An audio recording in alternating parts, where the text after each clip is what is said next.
Благодарам. Колешке Ванчева, инспирацијата за репликава ја добив од вашата завршна констатација, со која повикавте на сериозност и кредибилност стручните лица кои ги споменавте, методологијата и констатацијата дека пописот е статистичка операција од која зависи се. Видете како убаво се согласуваме со се што споменавте. Ке одам со ред. Се согласуваме, почитувана колешке Ванчева, дека пописот заслужува сериозен пристап за да дојдеме до кредибилни податоци, со чија помош пак ќе креираме кредибилни политики.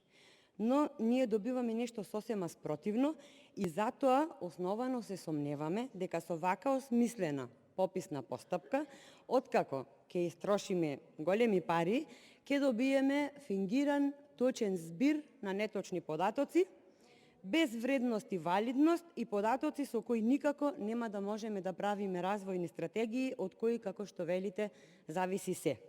Значи да, треба да имаме попис, но попис по европски стандарди, а на овој ваш предлог закон, европско е единствено знаменцето со кое ја ускратувате пошироката дебата и довербата во постапката која треба да се спроведе. Кажете ми како граѓаните да очекуваат доверливи резултати, кога самиот попис ќе го спроведува директорот на Државниот завод за статистика, а право на врзан подпис и одлучување ќе има и заменик директорот и двајцата назначени по партиски предлог од страна на вашата партиска влада СДС и ДУИ. Наместо да се вклучат и други лица, стручни, како што рековте, кои ќе добијат поддршка од сите релевантни политички структури и на кои сите ќе можеме да им веруваме. Како граѓаните да веруваат во пописот, кога немаме јасни дефиниции за клучни поими, замислете, ќе се попишува само соматичен број, без оригинален документ и без да се приложи доказ дека лицето кое се попишува е присутно во државата во последните 12 месеци.